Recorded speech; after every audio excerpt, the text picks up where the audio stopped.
பொம்பளை வாசல அப்படியே கடிச்சு தக்கிற மாதிரி இருக்குதா அண்ணே? நாமளே வாய் வச்சு கொடுத்தா பகல் இறக்கிறது.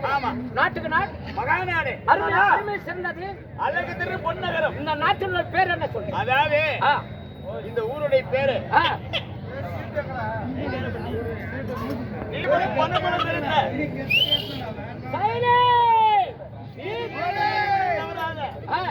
கடமை கண்ணியும் கட்டுப்பாட்டோட வாழ்ந்து கொண்டிருக்கிற அக்கறை பிறந்த அதிவீர வன்னியர்கள், நெருப்பிலே பிறந்த நீலவர்ண வன்னியர்கள், வன்னியர்கள் அனைவரும் ஒன்று கூடி ஒவ்வொரு வீடாக சென்று வசூல் செய்து சிறுதுளி பெருவெள்ளம் என்பார்கள். சிறுதுளி பெருவெள்ளம் என்று சொல்வார்கள்.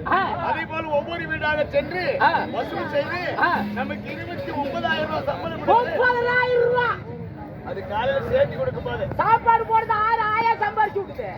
30,000 ரூபாய் சம்பளம் கொடுத்து தானத்திலேயே சிறந்ததானம் அன்னதானம். போதுங்கிறதானம் அன்னதானம். ஆமா, பலவான இலை போட்டு நம்மள வயிறார சாப்பிட வைத்து இந்த தீபபலி தெய்வீக சபை இளைஞாட்சி மாவீரர் யாரு? ஸ்ரீலாஸ்ரீ ஸ்ரீ மூங்கில் குத்து மணியப்பனுடைய திருவிழா முன்னிட்டு மூங்கில் குத்து மணியப்பன். உண்மைதான். இன்னும் குப்பையம் அவர்களா, இன்னும் விவசாயம் அவர்களா, அந்தகுமார் ஐயா அவர்களா, லட்சுமம் அவர்களா, இன்னும் மாதம்மாள் அவர்களா,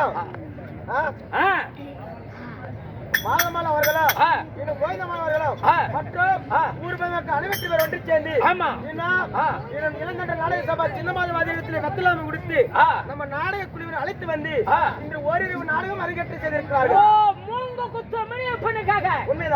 பல லட்சக்கணக்கான காட்சிகளை செலவு செய்து திருவேல நகர்ல அண்ணா கொடி கட்டி ஆராய்ச்சி மணி அடிச்சு சிறுதுண்ட பக்தன் வெங்காட்டு சீராளன் 1000 பேருக்கு அன்னதானம் கொடுத்து மினியப்பனுக்காக நாடு விட்டுருக்காங்க.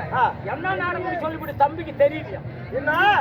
ஊர் மக்களை ஒன்று சேர்ந்து அற்புதமான நாடகம், பெண்களுக்கு பிடித்த நாடகம், அருமையான நாடகம் அரங்கேற்றம் செய்திருக்கிறார்கள். என்ன நாடகம்? நாட்டுக்கு பேரு புகழ் பெற்ற நாடகம்